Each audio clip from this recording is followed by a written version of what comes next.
नमस्कार। मैं छात्र पाठी शुक्ला हिंदी लर्न नोट्स के यूट्यूब चैनल पर आपका स्वागत करती हूँ। आज आपको सिविल प्रक्रिया संहिता धारा 99 से लेकर के धारा 105 तक बताऊंगी।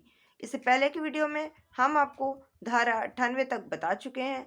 तो अगर आपको उसमें कोई भी प्रॉब्लम है तो आप कमेंट बॉक्स में जा करके कमेंट कीजिए, हम उसका सोल्यूशन देने की कोशिश करेंगे। आइए चलते हैं।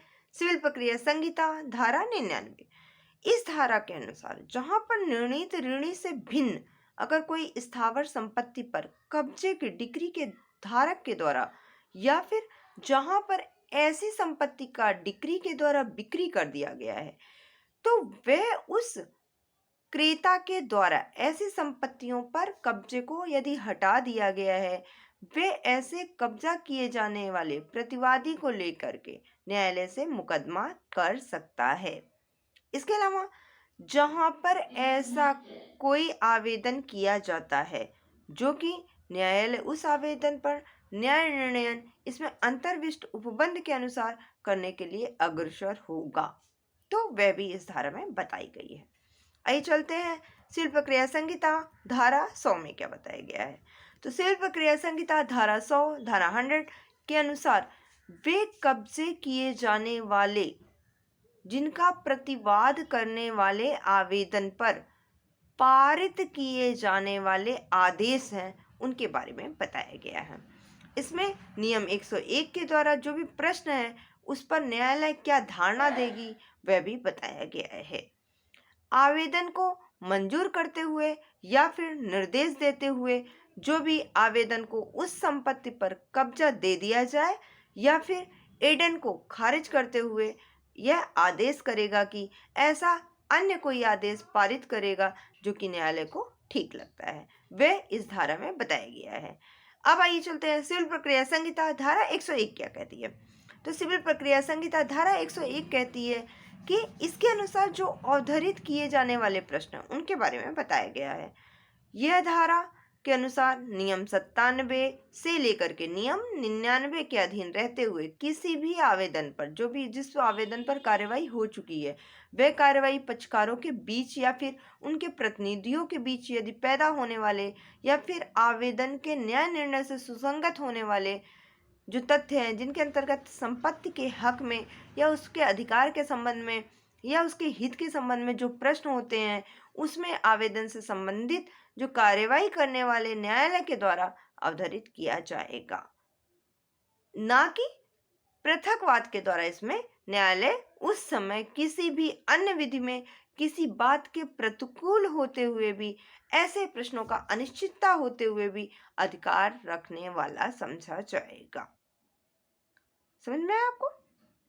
इसमें क्या कह रहा है कि जो भी पक्षकारों के बीच में जो वाद विवाद पैदा हुआ है, उनके बीच में जो भी प्रश्न आए हैं, उन सभी के प्रश्नों का उससे संबंधित जो हित है उसको ध्यान में रखते हुए उन प्रश्नों का निवारण किया जाएगा। और इसमें आवेदन से संबंधित जो भी कार्यवाही होगी उसको करने से संबंधित जो न्यायालय के द्वारा अवधारित किया जाएगा, यानी न्यायालय उस सब प्रश्नों का हल निकालेगा। और इसका जो वाद है वह अलग नहीं होगा, वह ये नहीं समझा जाएगा कि वह किसी अन्य वाद को ला करके इसमें जो है डाला है, नहीं, वह वादी या प्रतिवादी दोनों के प्रश्नों का प्रॉपर आंसर देगा। यही धारा 101 में बताया गया है। सिविल प्रक्रिया संहिता धारा 102 के अनुसार इसमें वादकालीन अंतर्रीति के इस नियम को लागू न होना बताया गया है, जिसके अनुसार क्या होगा कि नियम 98 और नियम 100 में कोई भी बात जो कि स्थावर संपत्ति के रूप में है या कब्जे की डिक्री के निष्पादन के रूप में है, उसमें उस व्यक्ति के द्वारा किए गए जो प्रतिरोध है या फिर अगर उसमें कोई बाधा डाली गई है उससे संबंधित है या फिर किसी व्यक्ति के कब्जा के लिए किए जाने वाले जो भी प्रयोजन है वह लागू नहीं होगा। ठीक है। इसमें क्या होगा कि निर्णीत ऋणी ने उस संपत्ति के उस वाद के जिसमें कि डिक्री पारित की गई थी, जो पहले डिक्री पारित कर दी गई थी, उसको संस्थित किए जाने के बाद यदि कोई आंतरित की है, कोई बाद में फिर से डिक्री पारित की है, यदि कोई डिक्री 25,000 रुपये से कम की है तो उसको द्वितीय अपील नहीं की जा सकती है।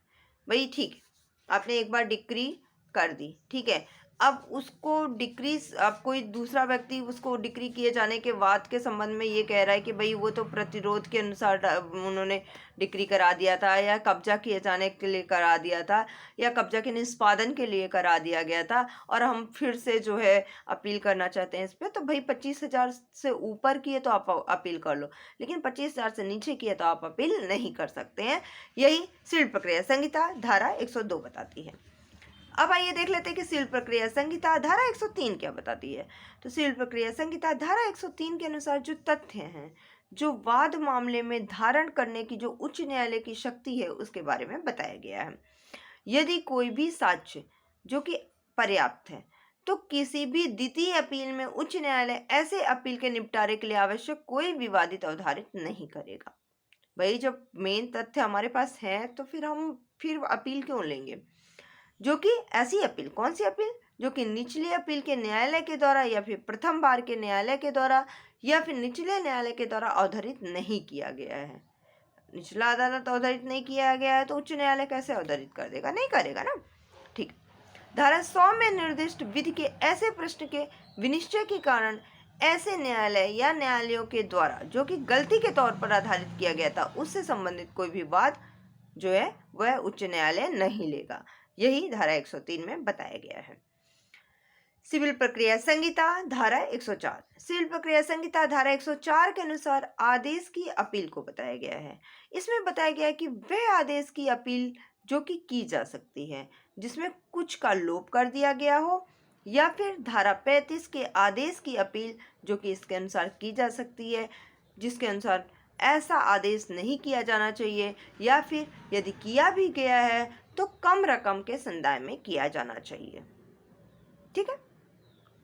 आदेश जो है वह ज़्यादा रकम के आदेश पे कर दिया गया है या फिर मतलब वह नहीं किया जाना चाहिए, इससे संबंधित इसमें लिया जाएगा। इसमें धारा 91 धारा 92 के अनुसार यदि कोई वाद जो संस्थित किए जाने वाला आदेश को यह इजाज़त देने से इनकार करने वाला आदेश के प्रति अपील कर रहा है तो वह अपील कर सकता है। अब धारा 95 के अधीन अगर कोई आदेश है जो कि इस संहिता के अनुसार कोर्ट के द्वारा जो कि जुर्माने का आदेश हो सकता है या फिर किसी की गिरफ्तारी या निरोध या फिर जो भी डिक्री के निष्पादन में है, तो ऐसी अपील नहीं की जा सकती है। ठीक है।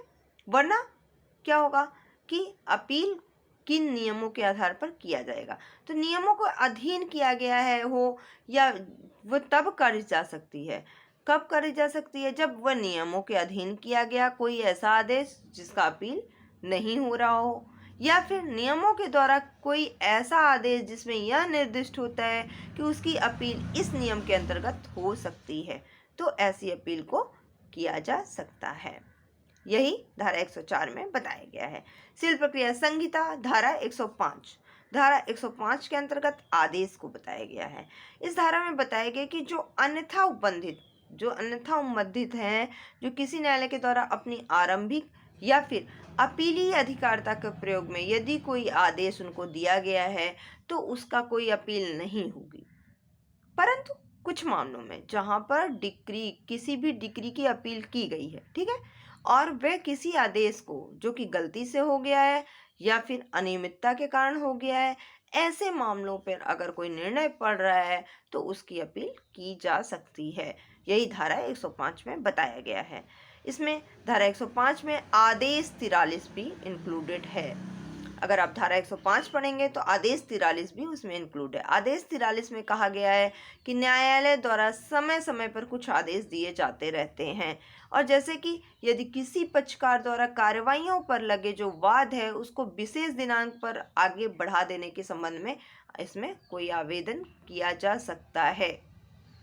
तो ऐसे केस में इस प्रकार के आवेदन पर उच्च न्यायालय या फिर न्यायालय उस वाद को विशेष दिनांक पर डालने की आज्ञा देता है या फिर नहीं देता है। भाई दो ही चीज़ होगा ना, या तो कहेगा ठीक है भाई आप इसको इस डेट पे ले लो, आप वो सुनते नहीं है तारीख पे तारीख, तो वही है उस डेट पे ले लो।